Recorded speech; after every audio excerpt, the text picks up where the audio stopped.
Esto es El Cernidor. Otros ya te contaron las noticias. Nosotros te contaremos la verdad. Conducen Álvaro Alfonso, Amodio Pérez y Horacio Lampariello.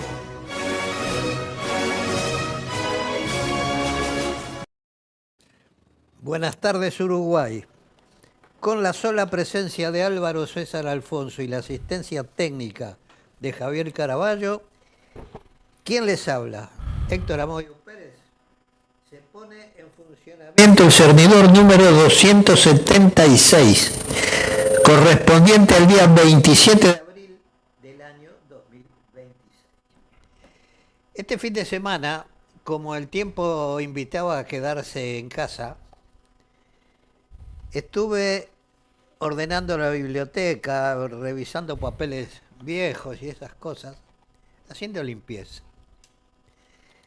Me encontré, así como quien no quiere la cosa, un artículo del libro de Hugo Fontana, La piel del otro, que en su momento causó gran conmoción, pero que en realidad, como testimonio histórico, carece de todo valor. Porque la base sobre la que Hugo Fontana, hoy lamentablemente desaparecido, escribió, o fue la base para escribir lo que él llamó la novela de Amodio Pérez, el falso manuscrito que todavía hoy permanece como las memorias de Amodio Pérez, archivado en la Facultad de Humanidades. Pese a que yo he dicho en reiteradas oportunidades que lo que está archivado ahí es falso, que yo tengo las fotocopias auténticas del manuscrito que yo escribí en el Cuartel Florida, ahí sigue como testimonio de lo bien que se ha escrito la historia de los últimos 60 años en el Uruguay.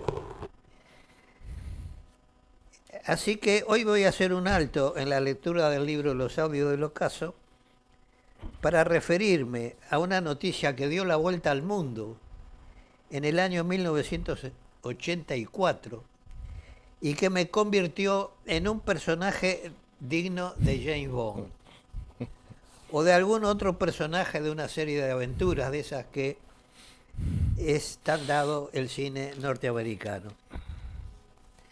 Me estoy refiriendo al atentado contra Edén Pastora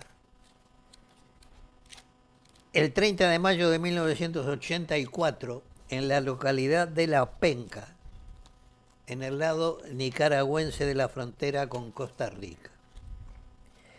El atentado ocurrió durante una conferencia de prensa convocada y conducida por el mismo Edén Pastora, quien en ese momento era líder de una guerrilla que estaba luchando contra el régimen sandinista en Nicaragua.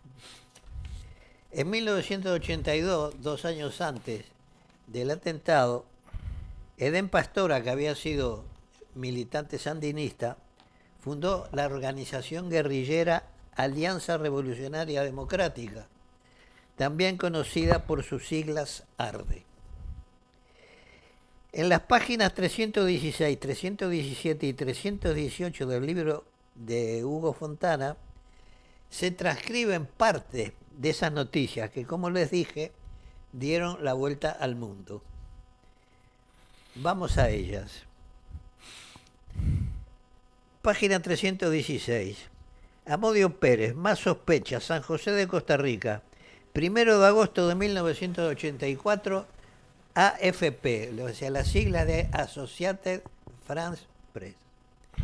La Policía Judicial costarricense reveló hoy una serie de movimientos del supuesto periodista danés acusado del atentado contra el dirigente antisandinista nicaragüense Edén Pastora el 30 de mayo pasado, en el que murieron 4 personas. Disfrazado de periodista, el falso danés transportó en una caja de equipo de televisión la bomba que luego hizo explotar durante la conferencia de prensa en el lugar conocido como La Penca, en el lado nicaragüense del fronterizo río San Juan, dejando herido a Pastora. El asesino, que viajó con un pasaporte falso a nombre de Per Anker Hansen, entró a Costa Rica el 29 de febrero de este año por Paso Canoas, en la frontera con Panamá. Viajó a México el 2 de marzo siguiente.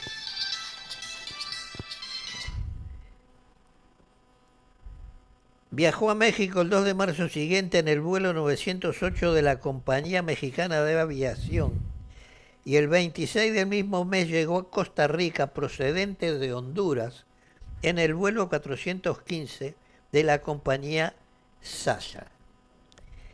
En todos estos viajes lo acompañó una mujer que utilizó un pasaporte francés a nombre de Patricia Anne Bond Marescot, también falso.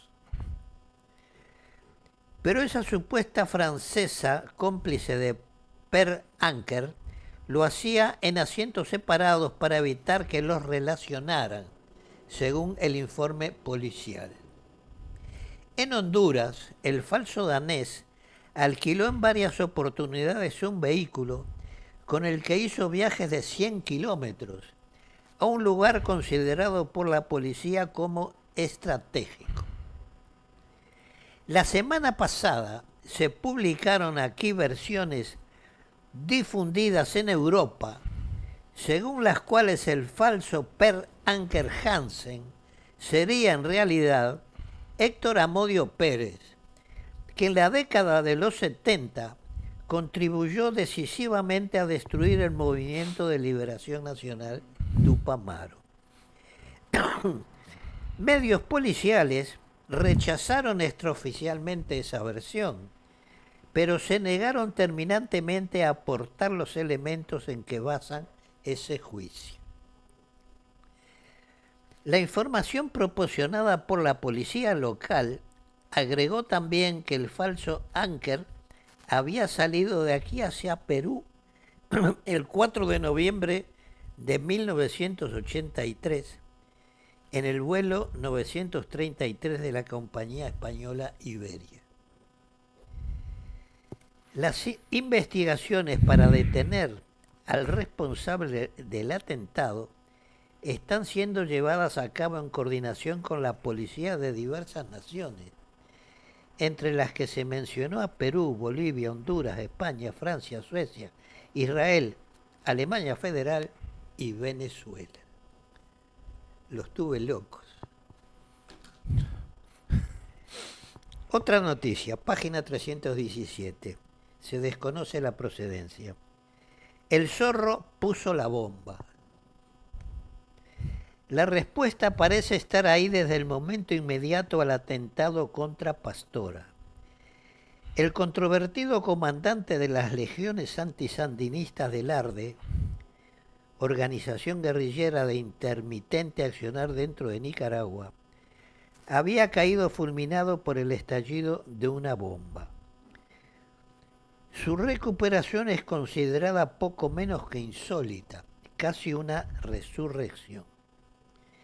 La respuesta apuntaba como un arma de precisión perfecta hacia la Agencia Central de Inteligencia de los Estados Unidos, o sea, la CIA, y hacia un ciudadano uruguayo de fama equívoca, Héctor Amodio Pérez. El primer interrogante que quedó planteado desde el mismo momento en que detonara el artefacto explosivo que el falso periodista danés Per Anker Hansen había colocado en la conferencia de prensa de la ARDE, o sea, la Asociación Revolucionaria Democrática, con el fin de matar a Edén Pastora, giraba en torno a saber cuál de todas las fuerzas en pugna hoy en el complejo panorama centroamericano era la organizadora del atentado. Pero la respuesta llegó pronto. Y desde las mismas filas de ARDE se dijo, el atentado lo organizó la Central de Inteligencia norteamericana, buscando por este medio eliminar un serio obstáculo para sus afanes unificadoras de las fuerzas antisandinistas. El segundo interrogante cubre con un velo de misterio la verdadera identidad del autor material del atentado. La fotografía del principal sospechoso recorrió prontamente todo el mundo. El único sindicado como autor del crimen era el fotógrafo danés Per Anker Hansen, que no hablaba ni una pizca del idioma de su país, aunque sí un perfecto español. Hansen no existe, ni en Dinamarca ni en ningún medio periodístico del mundo. Pero su cámara tenía el potentísimo explosivo. Primero se especuló con la posibilidad de que el autor del atentado fuera un vasco, pero el etarra que acusaron mal podía haber estado en Costa Rica cuando estaba preso en España. Un militar uruguayo, no identificado, afirmó a los 5 días de producida la explosión en el campamento de Arde que la foto de Hansen corresponde al oficial de inteligencia de las Fuerzas Armadas de Uruguay y eventualmente servidor de la CIA, Héctor Amodio Pérez. En cuanto se conoció esta afirmación, organismos de inteligencia de muchos países comenzaron a hacer andar sus archivos, pero la foto más reciente de Amodio Pérez era de su primera detención por la policía uruguaya en 1970. En cuanto a Amodio Pérez, este se integró a la fila del Movimiento de Liberación Nacional Tupamaro en Uruguay hacia mediados de la década del 60 y vivió clandestino desde 1966 hasta que fue detenido en 1970. Entre medio quedó una leyenda de su accionar militar como guerrillero urbano. Tras 2 fugas sucesivas, es finalmente detenido en marzo de 1972 y de inmediato comienza a colaborar con el ejército uruguayo, deviniendo rápidamente en una especie de pieza clave en la guerra llevada adelante por las Fuerzas Armadas uruguayas contra la guerrilla. Para muchos, Amodio Pérez había pertenecido a la policía desde antes de su ingreso al MLN. Pero otros, en cambio, se habría decidido a traicionar luego de su detención en 1970. Tenerlo en cuenta. La fuga y todo lo demás no tiene importancia. Infiltrado o traidor, lo cierto es que Amodio Pérez pasó a integrar de manera estable el cuerpo de inteligencia y en calidad de tal viajó incluso a Buenos Aires en más de una ocasión para coordinar aquí las tristemente famosas operaciones antisubversivas. A mi lado, James Bond es un poroto. Estos servicios atrajeron sobre Amodio la atención de la CIA, que orientó a Amodio en sus pasos posteriores y lo hizo pasar una virtual clandestinidad hasta que entre 1975 y 1977 fue visto en distintas oportunidades en España y Suecia.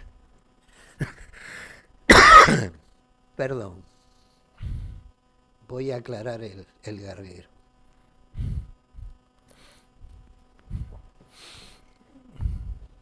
En España fue visto en 1976 por el expresidente del Parlamento uruguayo, Héctor Gutiérrez Ruiz, en un seminario católico.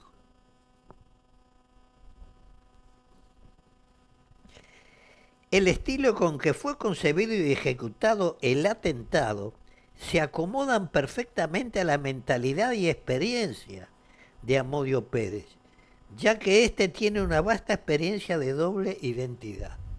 ¿Qué tendrá que ver una cosa con la otra? Estas apreciaciones se ven confirmadas por el hecho de que el tal Per Anker Hansen, en declaraciones hechas en San José de Costa Rica, a Radio Monumental, habló en un impecable español y además con un acento inconfundible del Río de la Plata.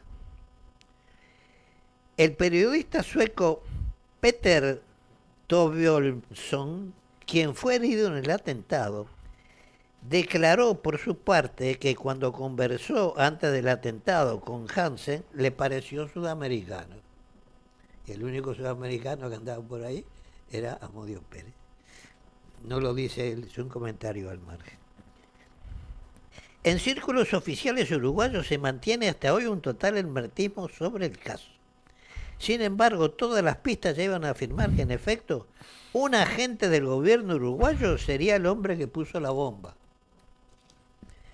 Por último, distintos analistas coinciden en señalar que no sería la primera vez que el gobierno uruguayo aparece vinculado a la convulsionada región centroamericana, ya que antes del triunfo sandinista, varios oficiales del ejército actuaron como asesores de la Guardia Nacional de Anastasio Somoza, en coordinación con oficiales argentinos, muchos de los cuales continúan en Honduras, El Salvador, Guatemala y Costa Rica. Bueno, en la página 359 dice: la noticia de que el hombre que había atentado contra Edén Pastora era Amodio Pérez la inventamos nosotros en Cono Sur Press y la difundimos desde Suecia. En realidad, no teníamos la menor idea de quién lo había hecho, pero pensamos que si divulgábamos esa información, él podía hacer algún movimiento en falso y permitir que lo detectáramos. Pero nada, ni una pista. El cable dio la vuelta al mundo, causó un revuelo bárbaro, se lo comieron, por cierto, una cantidad de medios, pero de Amodio ni el menor rastro. ¡Qué decepción! Como ven, son solo 6 líneas. Ríos de tinta para una falsa acusación y solo 6 líneas para desmentirla. Nadie se hizo eco del desmentido, por supuesto. Porque cuando se publicaron en la prensa los mal llamados archivos del terror, apareció nuevamente la noticia falsa y no faltó quien intentara sobre esa base confirmar que yo había traicionado al MLN. Así se escribió la historia, señores, que hasta el día de hoy es avalada por gran parte de la prensa y por la mayoría de la mal llamada academia, encabezada por quienes han lucrado a la sombra de los creadores de la falsa historia. Eleuterio Fernández Huidobro, Mauricio Rosencó, José Mujica, Jorge Zabalza, Raúl Sendí, Clara Aldrigi, Gerardo Caetano, Alberto Silva, Nelson Caula, Samuel Blixen, Alfredo García, Victoria Rodríguez, Lin Cardoso, Sergio Israel y alguno más que no vale la pena ni nombrar, pero hay muchos más. Así que me saqué las ganas de darlo a conocer porque es tan ridículo cómo se falseó la historia. Hay muchas más aquí en el libro, ¿eh? Hay declaraciones de Marenales que son desopilantes, son para matarse de risa, pero se tomaron en serio. ¿Qué vamos a hacer? Es más, Humberto Alsina Tevenet, en El País Cultural, dijo: Fontana se permitió en el enfoque de este libro un lujo erudito. Entre las constancias de sucesivas derrotas en 1972, intercala párrafos de la Biblia narrando la legendaria traición de Judas a Jesús. Aumenta eso con párrafos de la Divina Comedia, donde Dante Alighieri describe los círculos del infierno destinados a los réprobos. Encima se da el otro lujo de citar cientos de testimonios sin poner nunca el nombre de sus autores. Fontana no los puso, pero yo los tengo individualizados. Aquí tengo marcado cuál es de Zabalza, cuál es de Mujica, cuál es el de Wolf y todo lo demás. Porque los conocía todos.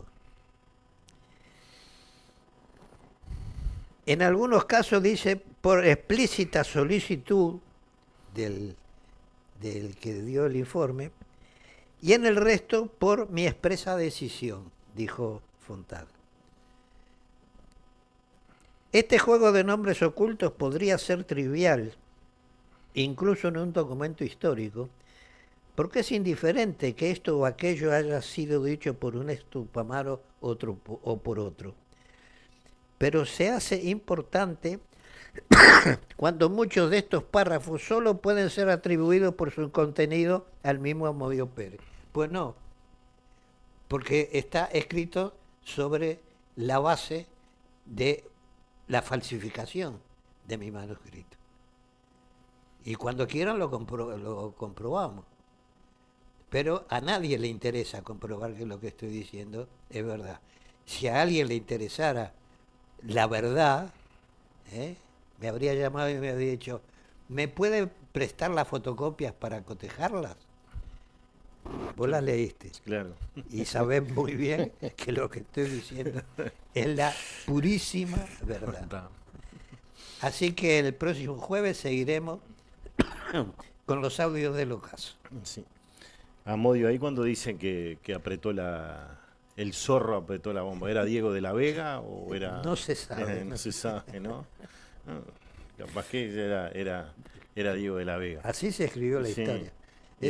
Es increíble, pero Y se escribe. es como el libro Patria para Nadie ahora no me acuerdo el autor. Dijeron que era la obra definitiva, no sé qué, no sé cuánto.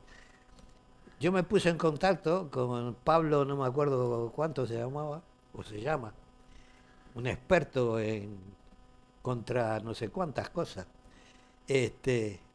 No me aguantó ni 15 objeciones. A las 16 cortó. Dijo, no sigo. ¿Qué vamos a hacer? La única que sigue es inteligencia artificial hasta el final. Después le da la razón.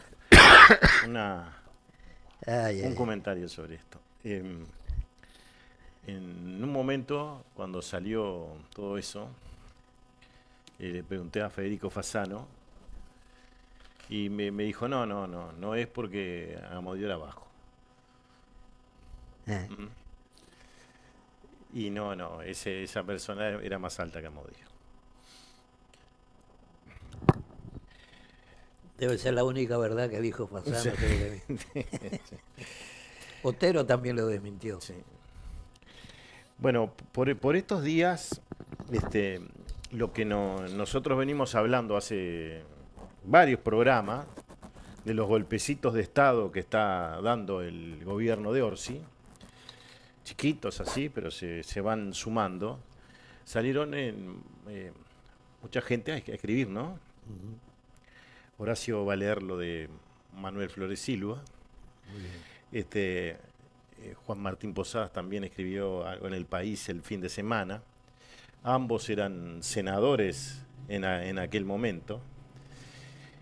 Y bueno, lo que queremos que ustedes vean y escuchen es una entrevista que se le hizo al presidente Orsi y que es muy breve, por eso lo vamos a pasar 2 veces, porque si no le gusta el plato de sopa, van a tener que tomarlo 2 veces.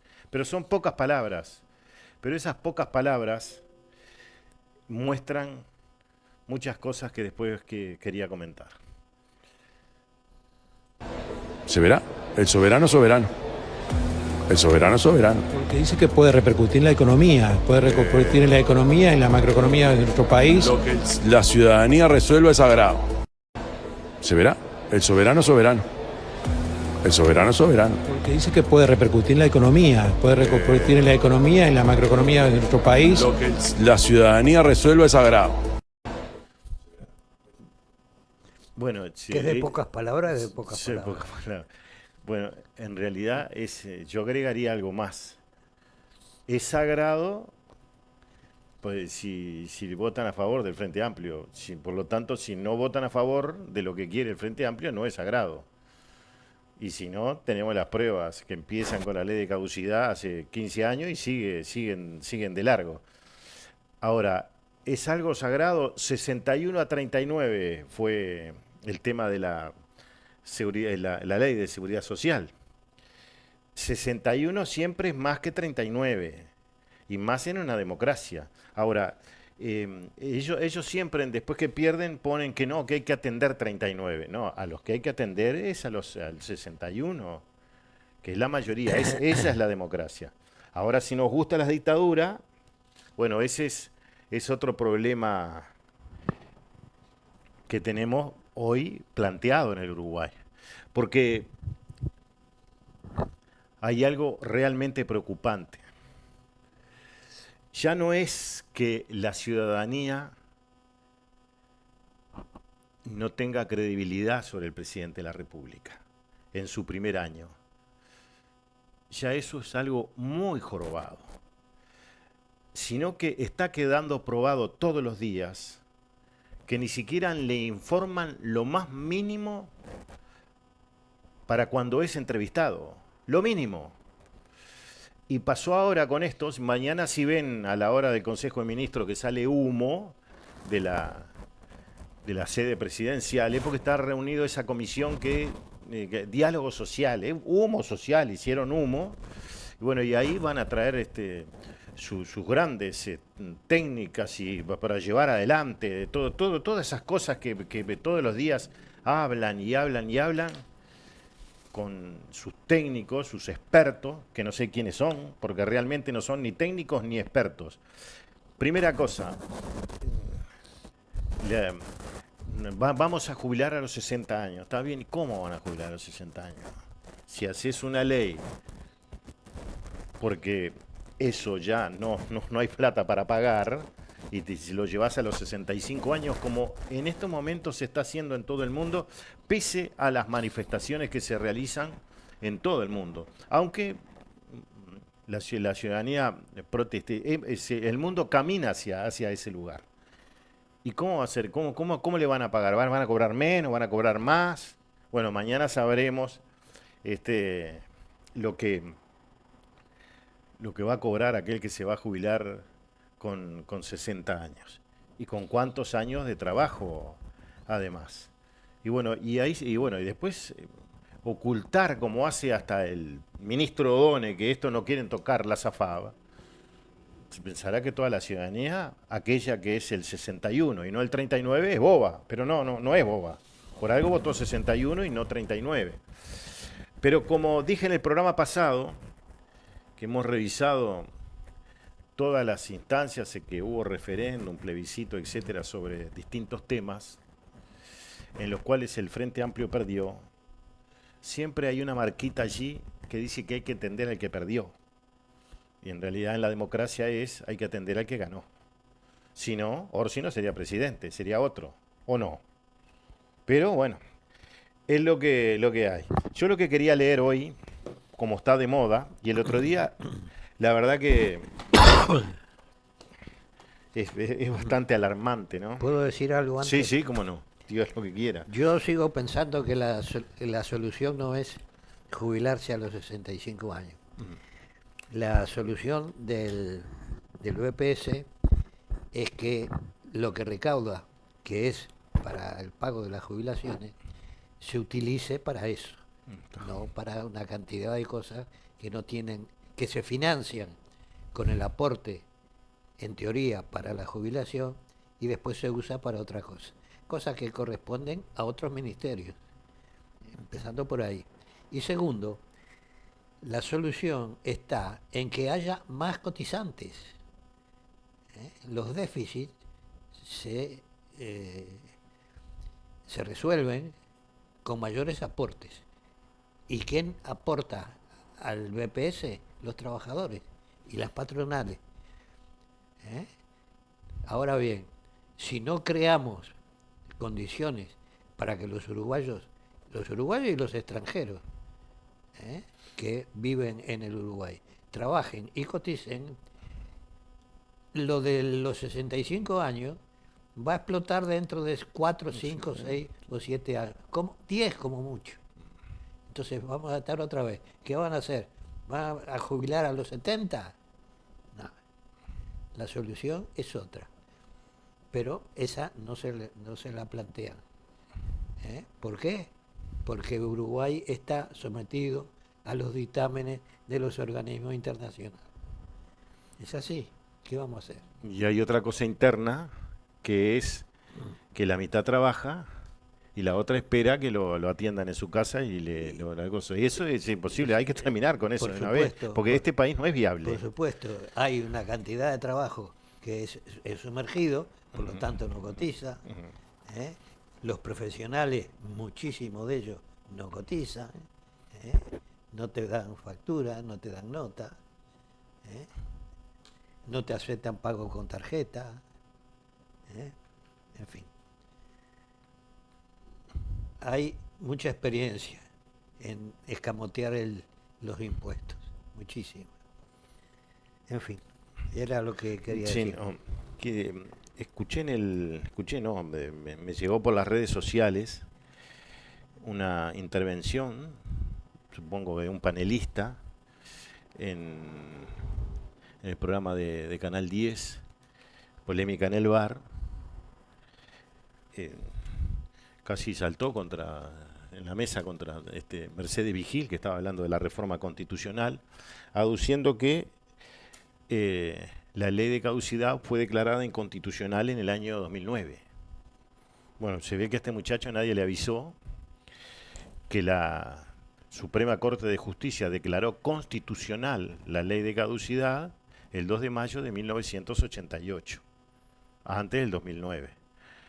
La ley de caducidad no fue tocada como tal, sino algunos artículos. Eso fue lo de que se declaró inconstitucional. Pero algunos artículos, no toda la ley. Ahí está. Y lo que nosotros queremos leer, este libro Operación Verdad, es cómo fue que se llegó a la ley de caducidad. ¿Quiénes intervinieron? Todos los que intervinieron de todos los partidos políticos, incluso el MLN no estaba en el Frente Amplio, pero intervino directamente. Intervinieron Marenales, Manera Lluvera, Fernández Huidobro y Mujica. Todos sabían que era una ley de amnistía, pero no tuvo la palabra amnistía, se utilizó otra cosa. Y voy a leer algo que dijo, empiezo en el acto 83 del directorio del Partido Nacional del 19 de diciembre del 86. Voy a hacer como Amodio, voy a venir con capítulos, ¿no? Y Ferreira Aldunate dice, estas son las últimas horas para votarse la ley de caducidad. Ferreira Aldunate dijo, nosotros manejamos, en el directorio, nosotros manejamos muy a menudo la idea de que las Fuerzas Armadas desean apoderarse del poder. Estoy convencido de que no hay ese propósito. Salieron suficientemente desgastados de la dictadura y con conciencia de ese desgaste, pero esto es un concepto relativo. No se plantean la posibilidad de ocupar la presidencia de la República, pero no me sorprendería que fueran las intendencias municipales, los directorios de los servicios y todo lo que es en realidad para ellos la esencia real del poder. Porque el otro poder, el poder, que significa el gobierno, en realidad no lo ejercieron jamás, lo controlaron permanentemente, fue lo que le dejaron a Juan María Bordaberry. ¿Cómo empieza todo esto, no?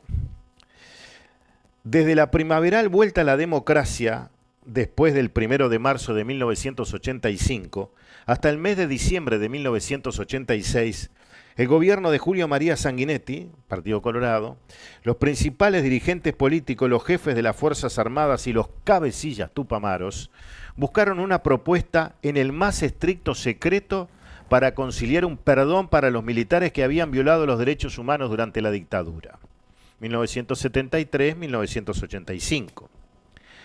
Estaba en la tapa de un libro nunca escrito. Luego de amnistiar a los integrantes del MLN, el Partido Comunista en el Uruguay y otras organizaciones de izquierda a través de la Ley 15.737, era un nuevo paso para la pacificación. Todo empezó casi 2 semanas después de instalado el gobierno de Sanguinetti. El 12 de marzo de 1985, hace 41 años, ¿no? El entonces presidente de la Cámara de Representantes, Antonio Marquesano, después ministro del Interior, se cruzó en el ambulatorio del Palacio Legislativo con los diputados del Partido Nacional Luis Ituño y Carlos Rodríguez Labruna, uno del Movimiento por la Patria y otro del Movimiento de Rocha. Y directamente les dijo, miren que tenemos que arreglar el problema con los milicos, perdón. Yo estaba presente y lo escuché, esta frase. Miren que tenemos que arreglar el problema de los milicos. Al día siguiente se reunió por primera vez el honorable directorio del Partido Nacional tras la vuelta a la democracia, presidido por Wilson Ferreira Aldunate. Rodríguez Labruna comunicó a los miembros del órgano nacionalista lo que le había transmitido Marquesano. Ferreira Aldunate había narrado con anterioridad una conversación que había mantenido con Sanguinetti, era el presidente de la República. Wilson señaló que el primer mandatario le expresó que le parecía muy bien que la Cámara de Representantes hubiera votado una comisión investigadora sobre los asesinatos de Selmar Michelini y Héctor Gutiérrez Ruiz. Según el caudillo blanco, Sanguinetti reveló que en sus contactos con el aparato militar había llegado a la conclusión de que el ejército estaba dispuesto también a sancionar las responsabilidades en ese problema concreto, lo que se decidiera. También Diputados había formalizado una comisión sobre el tema de los desaparecidos, que la cátedra universitaria, esto no está en el libro, ¿no?, ha ocultado su resolución. Y la cantidad de personas catalogadas como desaparecidos, que no son 197. Ese es un grave error, porque no es verdad. Empero, según el acta número 1 del directorio del Partido Nacional a la que tuvimos acceso, Ferreira Aldunate admitió que Sanguinetti expresó su inquietud de que dichas comisiones pudieran salir denuncias de torturas y maltratamiento de presos que llevara a declarar oficiales de las Fuerzas Armadas, especialmente en alusión a conductas individuales. ¿Qué es lo que está pasando hoy, no? ¿Mm? Según Ferreira Aldunate, el entonces senador del Frente Amplio, Hugo Batalla, le había manifestado la misma inquietud. El tema estuvo siempre en los primeros lugares de la agenda del gobierno y de todos los partidos políticos en aquella época. Con el correr de los meses se produjeron reuniones entre los principales actores políticos y militares de la época.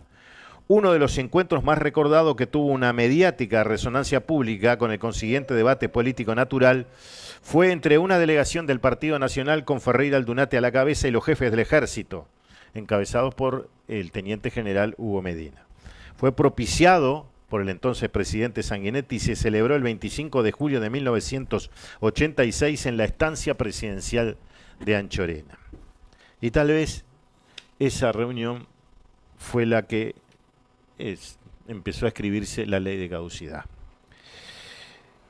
Esto era opuesto, esto de Anchorena, a lo que ocurrió más tarde, en las reuniones secretas desarrolladas en el inmueble de la calle Siria 6117, en la zona de Carrasco, domicilio del entonces ministro del Interior Antonio Marquesano, que como ven estuvo en todos estos episodios. Allí desfilaron más de una vez Ferreira Aldunate, Partido Nacional, el general Líber Sereñi del Frente Amplio, Rodney Arismendi, Jaime Pérez y José Luis Macera del Partido Comunista en el Uruguay, Julio Marenales, Manera Lluveras, los tenientes generales del Ejército Hugo Medina y Luis Vicente Queirolo y el general Washington Varela, entre otros. Marquesano, además, mantuvo encuentros laterales con José Mujica y Eleuterio Fernández Huidobro, más tarde presidente de la República y ministro de Estado respectivamente.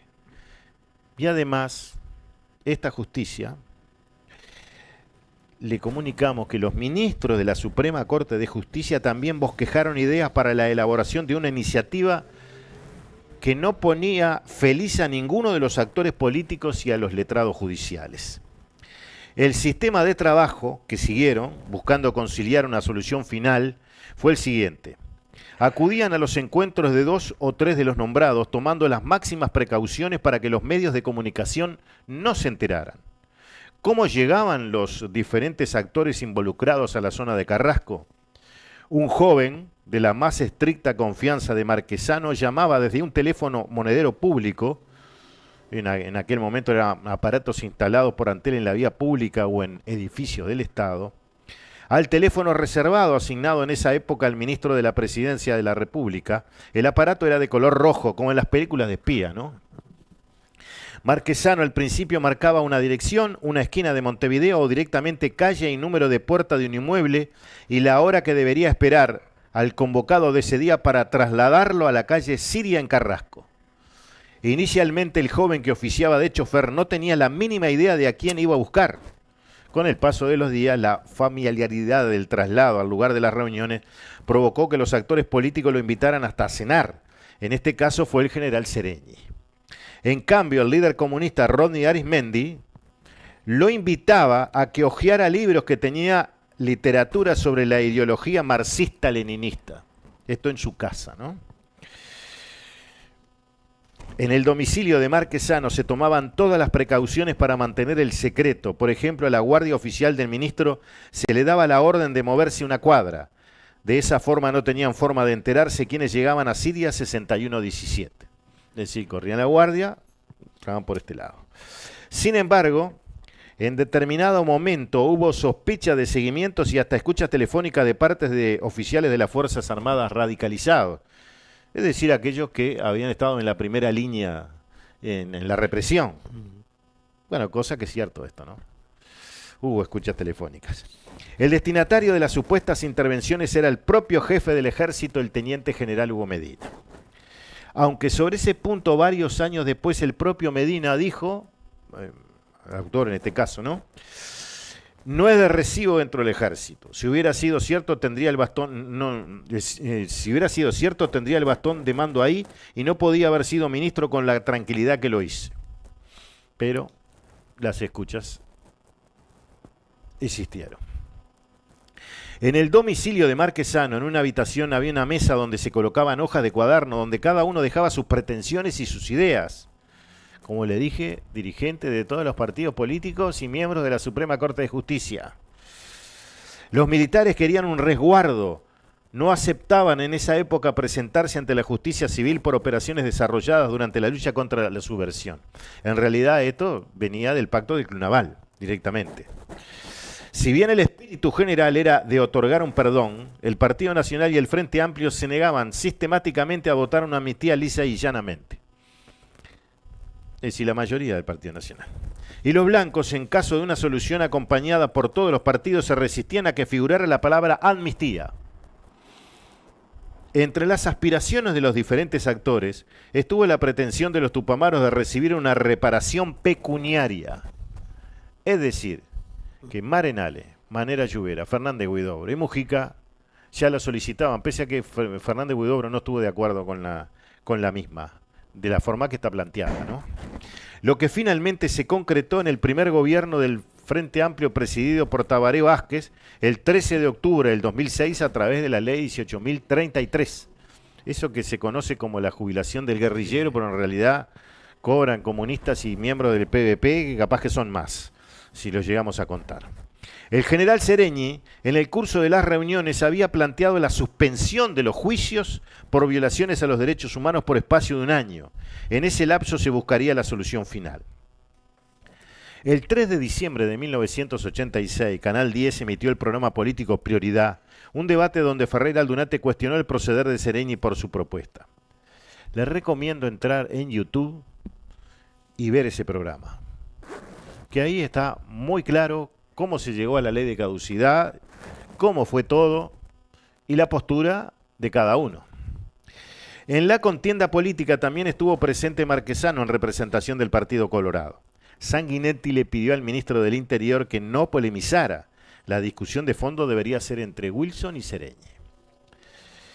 Y en una parte, de la más jugosa seguramente, Wilson le dice: perdone general, en esta fórmula tal no es así que cuando el ministro Marquesano le comunicó al presidente de la República su, llamémosle, idea, y él, se refiere a Sanguinetti, dijo: ¿y el Frente la vota? Y Marquesano dijo: ¿cómo le voy a preguntar eso? Entonces llamó por teléfono y lo consultó a usted si la votaba. Naturalmente, dice Ferreira Aldunate, cuando me presentan la fórmula en carácter de presidente del directorio del Partido Nacional, tengo que exigir precisiones. En qué forma viene, en qué consiste, y lo llama a usted y le dice: pero esa idea suya, sacamos esta ley, pero ustedes la votan. Según el dirigente blanco, Sereñi dijo, no, nosotros no la votamos, la votan los blancos y los colorados. Ponemos la idea. Por eso digo, vamos a aclararlo todo, disparó Ferreira Aldunate. Sereñi le respondió en ese debate, por supuesto, sería tomarlo como lo que no son, sería tomarlos por bobos. Ferreira Aldunate dice, sería. Sereñi dijo, de ninguna manera puede caber este tipo de cosas. Y Ferreira Aldunate le respondió, a veces termina pasando por bobo el que asume sus responsabilidades frente al país. Más de una década después, y tras abandonar la presidencia del Frente Amplio, el general Sereñi lo consultamos sobre aquel sonado episodio. En ese momento el general Sereñi estaba trasladando, le diría, todas las pertenencias, las cosas que tenía en la sede del Frente Amplio, porque increíblemente había sido desalojado, porque esa es la palabra. Esa es otra mancha que tiene el Frente Amplio. Desalojó al presidente del Frente Amplio, el general Sereñi. Sereñi respondió a la pregunta que realizamos. El planteo de suspender los juicios por un año fue en el curso de todas las conversaciones anteriores a la ley, en la cual se exploró una serie de elementos. Era buscar las formas de articular la posibilidad de hacer juicios con las mayores garantías. Y le preguntamos, ¿es verdad que usted remó la idea pero el Frente Amplio no la votaba después en el Parlamento? Sereñi dijo, no, yo no escondo. Era un momento ese en que todavía había una conducción, que continuamos con el legado del año 84 y 85, donde la figura del presidente era decisoria. No es cierto. Y agregó, la ley de caducidad la levanta y la vota el Partido Nacional. El Partido Colorado estaba en la continuación de su política y su línea, pero no era la del Partido Nacional y no era particularmente la de Wilson. Ustedes tienen un buen registro de barbaridades, las cosas y los juramentos que habían hecho. Lean los acuerdos de la CONAPRO. Esto fue un organismo que se constituyó entre todas las fuerzas políticas, que se llamó Concertación Nacional Programática, del 17 de noviembre de 1984, que firmaron los partidos políticos, un documento con temas generales que afectarían al nuevo gobierno, que contenía la vigencia de los derechos humanos. Bueno, después se dan diferentes circunstancias, pulseadas, etcétera, etcétera, y llegamos a lo que pasó el 3 de diciembre del 86, y voy a leer lo que se hizo esa reunión, es decir, estamos hablando 19 días antes de que se votara la ley de caducidad. Y ahí hubo una reunión que después fue mencionada durante una reunión del directorio del Partido Nacional, es decir, salieron de ahí, fueron al directorio y hicieron una reunión. Es el acta 79 del directorio del 3 de diciembre del 86, que no la he visto en ningún libro y nunca se lo he visto comentar a los culturosos, porque de acuerdo a lo que voy a leer, me parece que esto debería comentarse. En el encuentro participaron el entonces presidente Julio María Sanguinetti, el vicepresidente Enrique Tarigo, los ministros de Defensa Juan Vicente Chiarino y el de Interior Antonio Marquesano, los dirigentes del Partido Nacional Wilson Ferreira Aldunate y Carlos Julio Pereira, el general Sereñi en representación del Frente Amplio y Humberto Siganda por la Unión Cívica. Y asimismo estuvo presente el jefe del Ejército, el teniente general Hugo Medina, entre otros. ¿Cómo empieza la reunión? El entonces presidente Sanguinetti describió los pasos dados hasta ese momento, así como los motivos que han llevado a esta situación de la que todos son partícipes en mayor o menor escala. Destacó Sanguinetti la necesidad de restablecer la estabilidad institucional, así como el plano económico y social. Expresó que el país no podía ignorar que en lo político se vivía una etapa de transición entre una situación de facto y un asentamiento a la democracia, en la que sobrevivirían muchos de los hechos heredados del pasado. El entonces presidente reconoció que en materia de amnistía a los presos políticos, las denuncias efectuadas contra militares y policías habían creado una fuerte fricción que había alejado a los sectores del ánimo de reconciliación, no viéndose claro el camino de la salida. Este acontecer, señaló, agregado a que el Partido Nacional estuvo ausente en las negociaciones, marcan en sí un hecho político innegable como el que había limitado la salida política, aun cuando dicha corporación política, el Partido Nacional, había estado presente para las elecciones celebradas el 25 de noviembre de 1984. Esta limitación ha marcado en la actualidad que las Fuerzas Armadas se sientan marginadas del quehacer nacional, dice Sanguinetti, situación a la que debería buscarse una solución que concilie ambas posiciones. Sanguinetti dijo, en el Club Naval no hubo acuerdo ninguno sobre la situación de las Fuerzas Armadas, pero es evidente que ante un acuerdo entre las partes no se reclamarían responsabilidades. Más claro. Por supuesto, Por supuesto, sí, por supuesto, las Fuerzas Armadas y policiales mantenían una posición de acatamiento al presidente de la República. En aquel entonces, Sanguinetti exhortó a los partidos políticos y las Fuerzas Armadas a evitar todos los problemas y buscar las soluciones que el país necesitaba. Ferreira Aldunate informó más tarde a los miembros del directorio, según el acta, que el general Cireñi había estado en una tensión extraordinaria mientras se escuchaba a Sanguinetti. El caudillo nacionalista continuó el relato según el acta del directorio. A continuación intervino el comandante del ejército, el teniente general Hugo Medina, que dijo, en el acuerdo no se previno nada sobre las Fuerzas Armadas, dándose como sobreentendido o como sabido, y por lo tanto quedaba implícito con el acuerdo que las Fuerzas Armadas salían bien. Si salían bien, no iban en cana, ¿no? Ante la consulta de Wilson, el jefe militar respondió que el tema se había olvidado expresamente para no cortar el diálogo. El representante de la Unión Cívica, Humberto Siganda, sostuvo que no hubo acuerdo, pero sí una inteligencia o entendimiento. Wilson preguntó si fue soslayado deliberadamente. Se respondió que sí. En el acta no se identifica a quiénes o quiénes lo admitieron. Ferreira Aldunate comentó a los miembros del directorio que las Fuerzas Armadas no tolerarían ningún manoseo y nunca aceptarían ser sometidos a juicio. Sigue el relato de las intervenciones. Medina comunicó que existía la quiesencia para que se comunicara a los subordinados que no serían juzgados. Sanguinetti apuntó que estaba implícito en el acuerdo. Cireñi utilizó el término subyacente y Siganda que sobrevoló. Es decir, si los militares iban presos o no, sobrevoló, subyacente.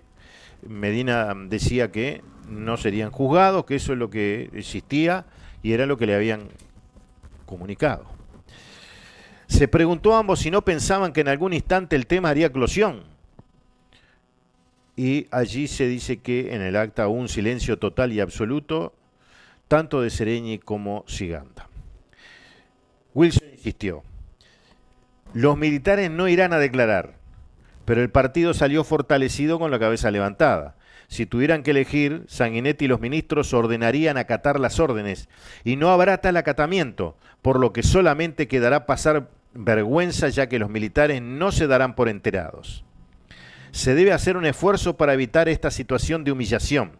Se necesita tener la cabeza fría, aun cuando existe el peligro de golpe, pues cree que una desobediencia traería una reacción del poder político que puede conducir a ese golpe que se quiere evitar. Claramente acá lo único que faltaba era la redacción de la ley de caducidad. Carlos Julio Pereira, presente en la reunión del Palacio Esteves junto a Wilson, reveló que Siganda preguntó, ¿cuál es la propuesta? No hay, fue la respuesta. El líder del movimiento Rocha dijo, debe haber una operación en dos tiempos. Una ya comenzó y la otra es el incumplimiento del pacto del Club Naval. Surgiría una tercera, que es la búsqueda de una solución por sobre todas las cosas. El Partido Nacional debe aparecer sin contradicciones y no dejarse arrastrar por ese ritmo vertiginoso que quiere adoptar el gobierno, dijo el líder del movimiento de Rocha. Bueno, esta reconstrucción fue debido a las actas. Y voy a leer una cosita más, que ocurrió el 15 de diciembre de 1985, el momento en que Ferreira Aldunate se convence que irremediablemente la solución era lo que finalmente fue la ley de caducidad. 15 de diciembre de 1985, es decir, una semana antes de aprobarse la ley de caducidad.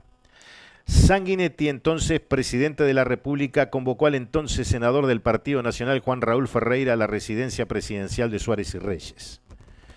El primer mandatario le dijo que veía a su padre muy firme si se planteaba una crisis institucional en relación al tema militar, pero al mismo tiempo estaba dubitativo si la decisión a tomar tenía otras condicionantes. Durante la charla, Sanguinetti pidió a Juan Raúl que le dijera a Wilson que quería tener una cena con él en la casa de Marquesano, la misma, Siria 6117. Sanguinetti requirió la opinión de Juan Raúl sobre el tema de fondo. No sé, arregla con él, respondió el dirigente blanco. En aquel momento. El entonces senador del Partido Nacional admitió, al autor en este caso, que en ese momento estaba muy confundido. La buena relación de Sanguinetti y Juan Raúl Ferreira no era casual, se había reafirmado en el exterior durante la dictadura. El dirigente colorado fue invitado a Estados Unidos por el Departamento de Estado en alguna oportunidad. Y allí el doctor Héctor Luisi, amigo personal del expresidente de la República, era anfitrión de encuentros entre compatriotas que llegaban a Estados Unidos. Por allí pasaron Sanguinetti y Juan Raúl. La casa de Luisi era en Washington, en las afueras del Distrito de Columbia, en el estado de Maryland.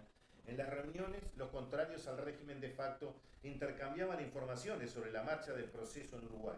Juan Raúl siempre asistía con una libreta de apuntes y luego transmitía informaciones a Wilson, que en ese entonces residía en Europa.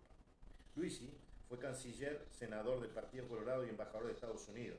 En 1973, el dirigente colorado renunció al cargo por estar en desacuerdo con la caída de las instituciones democráticas. Cuando el país restableció su vida institucional, Sanguinetti nuevamente lo nombró como embajador en la potencia mundial. El destacado jurista fue colega de otros popes en la materia, como Eduardo Jiménez de Arechaga, Enrique Vescovi, Santiago Rompani y Eduardo Vaz Ferreira. Luisi falleció en el 2013 a los 93 años. ¿Ustedes quieren saber cómo fue la conversación de Ferreira Aldunate con Sanguinetti, Sanguinetti con Ferreira Aldunate en la casa de Marquesano? ¿Cómo intervino Marquesano, etcétera, etcétera? Esto fue el 16 de diciembre, es decir, en la misma noche que fue como al otro día que fue convocado Juan Raúl. Bueno, el jueves le decimos que cómo fue esa conversación y seguiremos con más datos. Tenemos una... Ahora, Sí. ¿cuántas cosas de esas hemos comprobado que son ciertas? Trabajando, buscando documentación para el documental. Sí. Lo que es tener tiempo e interés en profundizar en las investigaciones. Cosa que el resto de la gente que ha escrito y que dice hablar y conocer sobre el pasado reciente no tienen la más peregrina idea.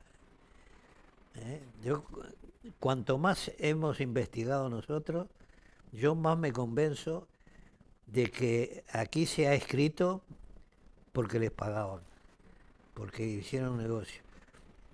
Nunca les importó la verdad, nunca. O si no llevan para algún lado, ¿no? Pero no... Sí. Había intereses personales, políticos, pero la verdad, no. Eso No. que usted leyó ahí, ¿no? Por favor. Pero es que está... Recién aquí estaba así, mientras hablaba, resulta que me habían confundido, a mi hijo lo habían confundido conmigo. Artista plástico. Mi hijo era artista plástico. Se llamaba Héctor Daniel. Entonces, como vieron Héctor, Daniel, lo de Daniel se lo comieron y estuvieron por hacerle la boleta a él. Increíble, vamos, increíble.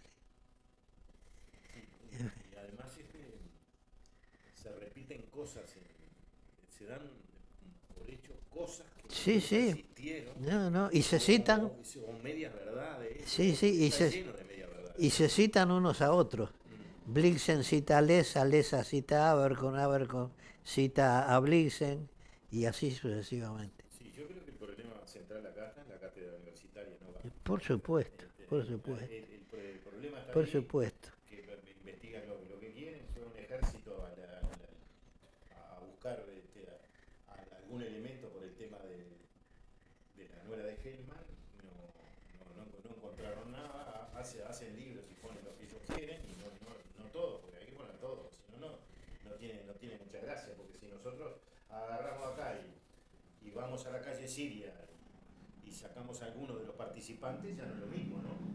Pero estaban todos, porque si dejamos afuera a los miembros de la Suprema Corte de Justicia, ya tampoco están. Por supuesto. Porque la Suprema Corte de Justicia, cuando entra en la política, se sienta en el último banco, ¿no? Como ahora, se está sentando en el último banco hace bastante tiempo. Tenemos un audio de... Siga, sí, cómo no. De Horacio, que vamos a escuchar. Estimados amigos, buenas tardes o buenas noches, porque vieron que ya el otoño viene frío y el sol se oculta antes. Como es costumbre, los lunes trataré de enviarles un video grabado, porque por algunos temas personales se me ha complicado estar presente los lunes, que sí, en cambio, estoy presente y en vivo los días jueves. Hoy voy a leer algo que está circulando en las redes, que es una carta que publicó el profesor Flores Silva, donde ha circulado con una fuerza brutal y tiene una gran verdad en todo lo que dice. Dice así: 5 estupros frentistas, violadores seriales de la voluntad popular. Y empieza a enumerar las violaciones que él entiende que ha producido los gobiernos frenteamplistas. Violación 1 y 2. La ley de caducidad fue refrendada 2 veces en 1989 y 2009 por el soberano popular en sendos referéndum. La ley, buena o mala, más legítima de la historia del país, dice. El Frente la derogó contra el pronunciamiento del pueblo. Violación 3. Están modificando ahora la LUC, que también fue refrendada popularmente. Violación 4. El soberano también se pronunció contra el voto en el exterior. Lo están buscando implantar. Violación 5. Ahora quieren violar el voto popular que mantuvo la SAFAP con más del 60% de las voluntades del soberano. El presidente en la luna dice no haber leído el documento que, emergiendo del diálogo social, estatiza un fondo con más de 25.000 millones de dólares. ¿Qué leerá este mozo?, dice Flores Silva. Papelón sin parar. Un ignorante haciéndose el bobo. Da vergüenza ajena. El ministro de Economía se suicida con esto. Resistió poco tiempo a los radicales y cede y se convierte en un economista impresentable. Porque el ministro sabe que no hay que hacerlo, que nadie invertirá en un país así. La economía se le enfrió y con esto se congela, porque se van los capitales extranjeros. Y los capitales extranjeros, a muy pesar nuestro, nos guste o no nos guste, son los que generan empleos que en su gran mayoría son empleos de calidad y de salarios altos. Y eso es lo que se están yendo desde ya hace más de un año. Entonces, cambio de las reglas de juego, estancamiento de la economía y aumento del gasto. Esa era la receta de O'Donnell, a quien se veía como la garantía de racionalidad de un tipo serio. El país, sin embargo, por el despeñadero. Se dicen el pueblo mismo y violan todo y siempre lo que el pueblo decide. Burla la soberanía de los iluminados, despreciando la opinión de los ciudadanos. Toda una trayectoria de mofa del mandato popular. Farsantes institucionales. Como dijo hoy el inefable senador Brenta, los plebiscitos no dejan leyes grabadas en piedra. Repito, como dijo hoy el inefable senador Brenta, los plebiscitos no dejan leyes grabadas en piedra. Es decir, para el senador Brenta, la voluntad popular no importa ni talla. Ese modo de pensar es la base del autoritarismo. Por eso un republicano jamás puede ser frenteamplista. Coincido plenamente con eso. Si uno estudia un poquito, se da cuenta que contra el autoritarismo del lado que sea, un republicano no puede estar. Brenta debe pensar en la hipótesis que piensa que aquello de mi autoridad emana de vosotros y ella cesa ante vuestra presencia soberana era una humorada de Artigas. La democracia por el suelo y arriba Cuba. Cuba, de donde recién vino Fernando Pereira y una nutrida delegación oficial del Frente Amplio, y a donde está yendo ahora una delegación de 50 miembros del PIT-CNT, ahí no se pierden todos los plebiscitos. ¿Saben por qué? Y esto lo agregué yo, ¿saben por qué? Porque no se hace ninguno. Firmado Manuel Flores Silva, que coincido plenamente con lo que él dice. A ver, vamos a hacer lo más transparente posible. Creo que el senador Brenta lo dijo en un programa de Canal 5 el 1 de abril de este año, o sea, hace unos días atrás, en 5 sentidos. El programa de Canal 5 sentidos. Y se ve que el hombre está cómodo. O sea, el hombre está diciendo lisa y llanamente, con que la ley no se emitida por un plebiscito, refrendada por un plebiscito, mejor dicho, que no se graba en piedra. ¿Sabe qué pasa? El tipo es un burro. El gran problema que hay, que en la Constitución uruguaya, los constituyentes de 1830 y los subsiguientes, hasta la última que se aplicó, la última reforma, dan por sobreentendido que la voluntad del pueblo es la máxima expresión. Y el presidente ahora sale a decir, no, lo que diga el pueblo está bien, lo dijo el otro día, y no había leído lo que le están llevando, porque le están mintiendo a la gente. La única, o sea, nadie se le ocurrió, pero creo que va a haber que hacerlo, lamentablemente, porque parece que hay gente que es inescrupulosa y busca esos, no agujeros legales, sino eso de decir, no, un plebiscito lo podemos modificar con el Parlamento. ¿Perdón? ¿El Parlamento por encima de la voluntad de los ciudadanos de la República en un plebiscito o en un referéndum? Eso es lo que está diciendo Brenta. Que el Parlamento está por encima, ellos se creen dioses. Son señores que venden lo que sea para seguir haciendo lo que quieren hacer, no lo que realmente merece que tenga este pueblo. Ese como tema es ineludible. Va a haber que modificar la Constitución para agregarle que los plebiscitos deberán poder ser, las leyes que son plebiscitadas deberán luego ser, para ser modificadas por otro plebiscito, ¿correcto? No por el Parlamento. Si un plebiscito o un referéndum la mantienen, necesariamente para modificarla tendrá que recorrer el mismo paso por la voluntad del pueblo, y no porque 99 diputados o 31 senadores resuelvan, según la circunstancia, modificarla. Esa es la realidad. Ese tema lo dejo por ahí, pero hay más. Miren, le voy a contar algo que es interesantísimo. Varias denuncias, cortitas, ¿no? Pero hay que hacerlas. Aparentemente el problema que está teniendo, que el hemocentro de Maldonado lo destituyeron al doctor Curbelo, que tenía un hemocentro excelente, no, brillante, pero brillante no para Uruguay, para Sudamérica. El 30% de la sangre que se consigue en el Uruguay, de todo el país, de todos los departamentos, el 30% la aportaba Maldonado, el hemocentro de Maldonado. O sea que mal el tipo no andaba.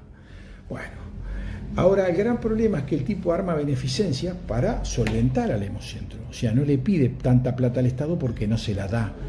Y parece que el lío que se le armó con ACE fue que ACE se quedó con el dinero de la cena benéfica en el Hotel Enjoy. Curbelo fue a Montevideo a reclamarla, por eso lo sacan, dice. O sea, el tipo se preocupa de autosustentarse, de obtener beneficio. Usted, mire que está muy cerca, hoy lo escuchaba en la radio, muy cerca del hospital de Maldonado con el hemocentro. Usted va al hospital de Maldonado, entra y dice, estoy en ACE. Usted va al hemocentro de Maldonado y dice, estoy en el primer mundo. O sea que la forma que él obtiene el dinero, pidiéndole a los vecinos, donaciones en los supermercados. ¿Saben quién pone mucha plata? Los extranjeros cuando vienen de vacaciones. ¿Tá? ¿Qué quiere hacer ACE? Es quedarse con la plata. El tipo se rompe el alma, por no decir el culo, trabajando, ¿está bien? Y resulta ser, desde el 2009 creo que está el hombre, hace unos cuantos años. Y es una institución modelo en el país. Y hicieron eso. O sea, que vayan dándose cuenta cuál es la política de ACE, el hombre que tenía 5 empleos. 5 empleos. Imposible que tuviera 5 empleos el presidente de ACE. Que tuvo que renunciar porque era espantoso. No sé cómo hacía, saltaba de un lado al otro. Figuraba que estaba en un lado, pero estaba marcando tarjeta en otro. ¿Se acuerdan de ese? Bueno, ese es el presidente de ACE. Sabe que vieron todo el tema de la seguridad, que dice que estamos bárbaros, pero muerte todos los días, deliveries muertos así a diestra y siniestra. Entonces los repartidores hicieron de pedidos ya, y todos los repartidores en general salieron a hacer una manifestación con carteles que decían: solo estoy trabajando, mis hijos me esperan en casa, no me mates. ¿Entienden lo que dijeron? Carteles que dicen: solo estoy trabajando, mis hijos me esperan en casa, no me mates. Basta de inseguridad. ¿Está bien? Eso es lo que dicen los carteles. Yo no sé qué pensará el señor Negro sobre ese tema, ¿no? Pero la verdad, maravilloso. Después hay algunas noticias interesantes, como que el primer ministro de Hungría denunció que oligarcas vinculados a Orbán, que es el presidente que perdió las elecciones, la reelección, están transfiriendo miles de millones de dólares a varios países lejanos, dicen ellos, incluyen a Uruguay en uno de ellos. No es que iban a controlar la plata y hacen problemas para que vos puedas gastar 100.000 pesos, 100.000 dólares en compras, perdón, no en pesos, en dólares, y ahora lo rebajaron a 32.000 dólares las compras. Bueno, explíquenle que entran millones de dólares, no 100.000 dólares, ni 32.000 dólares. Después hay una que está genial, mire, esta es chiquita, pero vale la pena. Llevo 9 minutos 59, 2 minutitos más y no perdemos tiempo. Se la voy a contar. El interventor del CASMU brinda servicios jurídicos a emergencias móviles que compiten con esa mutualista. ¿Cómo la ven? ¿Vio? Acá llegó mi nieta, que se va a poner al lado mío, y me va a dejar seguir haciendo el corte. Abuelo. No, estoy al aire, no la puedo atender, después la atiendo. No, pero después. Después sí, con gusto, vamos a tomar algo juntos. Uno de los interventores dice que el Ministerio de Salud Pública designó en el CASMU trabaja también para una gremial de emergencias médicas cuyos socios compiten con la mutualista en ese campo, la mutualista CASMU. Tal es uno de los varios aspectos noticiosos que emergen de un pedido de acceso a la información pública que la Cámara de Emergencias y Asistencia Médica Extrahospitalarias realizó al Ministerio de Salud Pública y que fue respondido el 4 de marzo. El pedido fue realizado a nombre de la Cámara por el abogado Wilson Brioso, que al mismo tiempo es uno de los interventores del CASMU. Por el propio escrito se señala que el firmante brinda servicio jurídico a la Cámara de Emergencias y Asistencia Médica Extrahospitalaria. A ver, y les voy a aclarar una cosa que la tengo desde hace días y no la he podido hablar. El CASMU está... ¿Sabe cuánto es el déficit del CASMU hoy? Anual, 26 millones de dólares. ¿Está bien?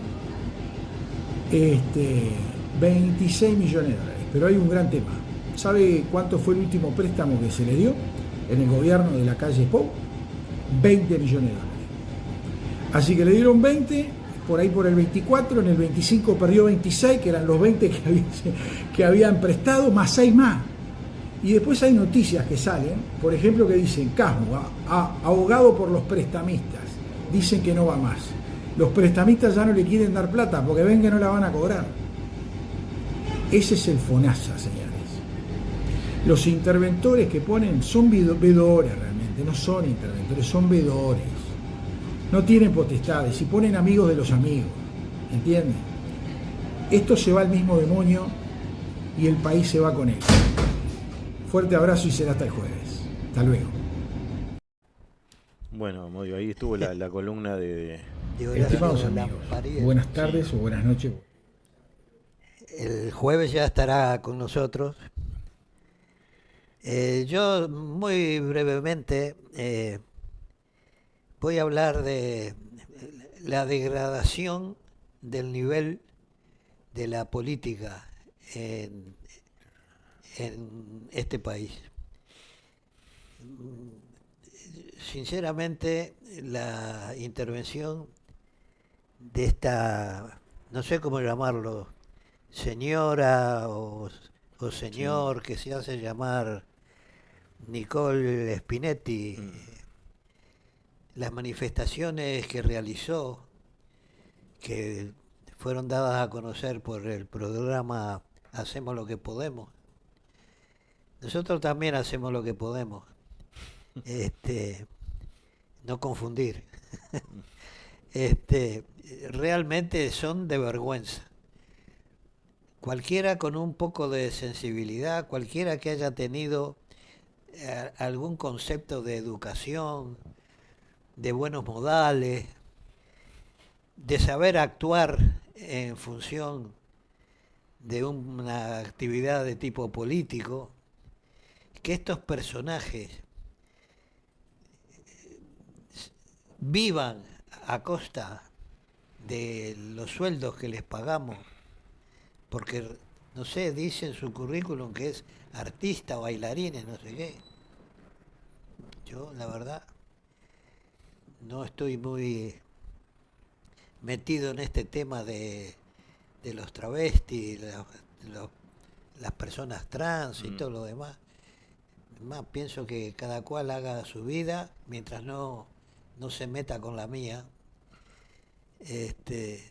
Pero realmente cuando se actúa en política creo que por lo menos hay que actuar con cierto grado de educación. Y evidentemente quien la rodea o quien lo rodea es más o menos de la misma catadura, ¿no? Porque le hicieron un seguimiento, le intervinieron el teléfono, lo que fuera, o él se descuidó y dejó por ahí que le escucharan los audios, pero realmente es de vergüenza. Y que uno de los miembros del triunvirato que nos gobierna diga que no le gusta, pero que no hay ningún motivo para desplazarlo del puesto que ocupa, nada menos que en la Comisión de Derechos Humanos de Presidencia. Que nos venga a hablar de derechos humanos una persona que es capaz de referirse a un compañero en los términos en los que se ha referido, tenga razón o no. En fin. No me quería ir sin decirlo porque realmente yo cuando lo escuché sentí vergüenza ajena. Realmente ella o él vergüenza no siente lo más mínimo, porque si tuviera medio gramo ya se habría ido. Sentimos. Yo también siento lo mismo. Muy bien. El técnico de fútbol Rivas habló de los nabos, ¿no? Entonces calificó a los nabos en un programa deportivo. A los nabos estándar, fosforescente y el que de mirada al mar. Nabo estándar hay varios, ¿no? En esta administración de gobierno. Pero después el nabo fosforescente, dice, ese dijo que era el que venía, lo veías de lejos y ya sabías que era un nabo y que se... Bueno, es este señor Sánchez, ¿no? Pues es un nabo fosforescente. Y después tenemos el nabo que con mirada al mar. Y ese nabo es el que cree que la sabe todo y habla de todo y no sabe de nada. Y bueno, eso le calza perfecto a Fernando Pereira, porque mirando al mar en Punta del Este, y ahí es el nabo mirando al mar, porque no sabe nada y habla de todo. Este es el gobierno que existe en el Uruguay. Yo le voy a decir ahora, el diario El País hizo un trabajo sobre el tema de los catering en el primer año, ¿no? Y la información que publicó le dio $1.600.000 en un año. ¿Saben cuánto fue por día? $4.383. Fíjense si a usted le pagaran esa cifra mensualmente, lo que sería, ¿no? Bueno, pero esta gente gasta en comida eso. Pero ellos no la pagan, ¿no?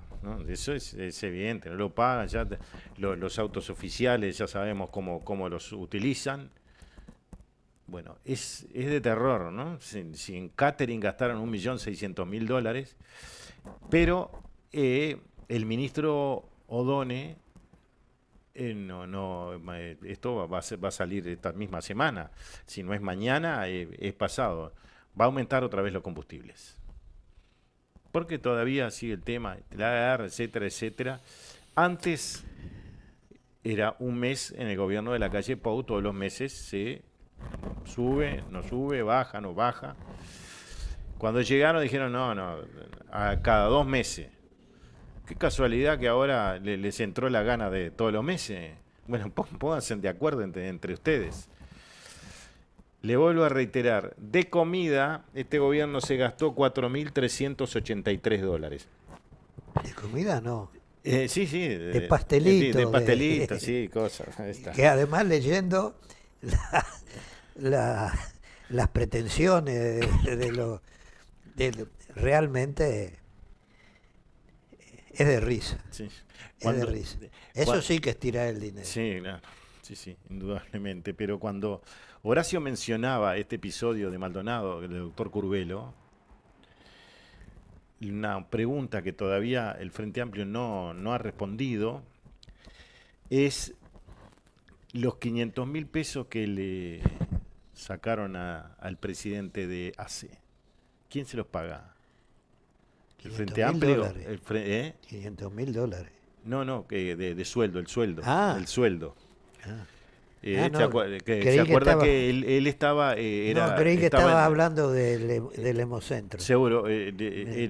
Danza se me hice parece... un lío, perdón. Seguro. Dama de Danza, Sí. seguramente es como Amodio Pérez ahí con el caso de exactamente. Pastora. Estaba en todos lados, ¿no?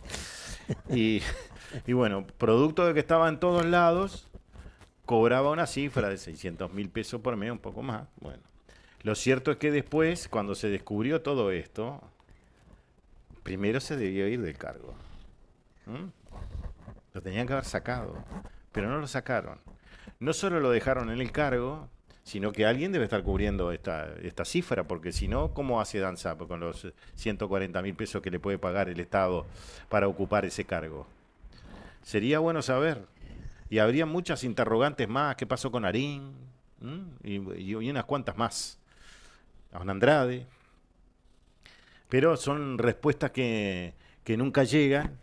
Y sería bueno saber qué está haciendo el fiscal con el tema del Zunca también, ¿no? La pobre que pagó los platos rotos fue de Cairo. Sí, Pagó claro. por todos. Seguro, sí, claro. Sí, sí, ella fue el soplete para decir, ¡pum! Dispararon y lo demás se quedan todos, ¿no? Porque estaban en algunos casos hasta peor que ella, ¿no? Porque alguien no puede estar en todos lados y después cuando lo descubren que no estaba en todos lados, se quedan en el cargo. Y todavía respaldado por el presidente Orsi, dice, bueno, yo tengo una barra, bueno, tu barra es un desastre. Realmente la barra esa que tiene, que viene ahora mañana se van a reunir y va a haber humo por todos lados, ¿no? Porque mi barrio, desde el 2005 en el gobierno, para Cerro Norte, hace 40 años que gobiernan la Intendencia, van a cumplir 40 años. Desde el 2005 estuvieron 15 años. Y ahora fueron a darse cuenta qué pasaba en Rincón del Cerro. Y antes no. ¿Dónde estaban? ¿Dónde están para atender a la gente de Rincón del Cerro? Fueron ahora, desembarcaron con planillas. Y bueno, ahora van a hacer todo un estudio y después ya sabemos lo que va a hacer, ¿no? ¿Bien? Otro plan de emergencia si se quiere, para esa zona, más plata, que no quiere decir que no tenga que dársela, pero es de otra manera, ¿no? Porque hoy se sigue hablando del plan de emergencia y van 21 años. Una emergencia, un país puede aguantar 1, 2, 3 años, 21. Y ese plan de emergencia es lo que tiene la mayoría bueno, no la mayoría, pero buena parte de la población, como decíamos hoy. Unos trabajan y los otros esperan en su casa que les llegue la ayuda del Estado, a cambio de votos, porque eso es lo que ocurre. El populismo puro, muy negado en el Uruguay, pero que realmente este gobierno es, de los que yo he conocido, el más populista de todos, ¿no? Lo de Sánchez yendo al Rincón del Cerro y cómo se paraba a hablar, bueno, sos el nabo fosforescente, Sánchez. En fin. Bueno, ¿qué te parece si levantamos? Levantamos campamento. Que estamos trabajando mucho estos días. Sí, la verdad. Esa es otra cosa que le queríamos. Estamos prácticamente full time, desde muy temprano de la mañana, todo el día, hasta llegar. A veces cuesta preparar el programa, porque nos cuesta por muchas razones, que queremos tener esta información y esta otra, y realmente no tenemos el tiempo. No hemos hecho pedido de información pública cuando tenemos como 20 anotados para darle la mejor información a ustedes. Pero estos días la verdad que estamos con el documental sin parar. Bueno, pero ese momento le aseguramos que va a llegar y esperemos que muy pronto, y le volvemos a reiterar que en las próximas semanas va a haber un adelanto de lo que va a ser el documental. Porque ya, como dice Horacio, en las próximas horas ya comenzamos con el arte. Y es una serie documental que va a tener 4 capítulos. Así que a veces uno tiene una cara de cansado de bobo, lo que puede hacer, pero bueno, es que todo el día la cabeza está pensando en todas estas cosas para poder comunicárselas a ustedes y para que el documental esté mejor. Y nadie se imagina todos los detalles que hay que tener en cuenta para eso. Alguien me preguntó en Argentina cuántos estaban trabajando en el documental, cuántas personas. Y primero me dijo, ¿cuántas deberían trabajar? Yo le dije, yo qué sé, 50. ¿No? Y me dijo, ¿cuántos son? 3. Le digo, y hay mucha gente que en forma lateral ayuda. Y dice, de acuerdo a lo que me dijiste, están haciendo ustedes, 100 serían que tendrían que trabajar. Porque muchas veces, y le voy a poner un ejemplo, cuando nosotros necesitamos una foto, un documento, que tenemos claro dónde está, comúnmente eso lo hace otra persona, pero no, nosotros somos los mismos que vamos a buscar las cosas, y si salimos de acá, no podemos ser como danza, estamos acá y acá, es decir, no podemos estar en 2 o 3 lados a la vez. Pero bueno, y ahí, por eso también un poco se ha dilatado, porque esto ha sido, no a pedal, con mucho pulmón y poniéndole mucho amor y pensando en ustedes que están del otro lado, porque si ustedes no estuvieran del otro lado, nosotros acá no existimos. Eso es bien claro. Lo que pasa es que una información lleva a otra. Sí. Además, y lo que creíamos que iba a ser una cosa de 60 o 70 minutos como mucho, se ha ido alargando, pero no graciosamente, se ha ido alargando porque ha ido surgiendo con el paso del tiempo y generado por la propia investigación más información. más imágenes. Entonces, ¿qué hacemos? Lo que estamos haciendo. Se ha alargado, va a quedar una miniserie prácticamente, Sí, eso. pero era necesario. En fin. Con 70 años de historia. Les agradecemos. Sí, lo que graciosamente aquí en el Uruguay se ha resuelto prácticamente en un pasamanos.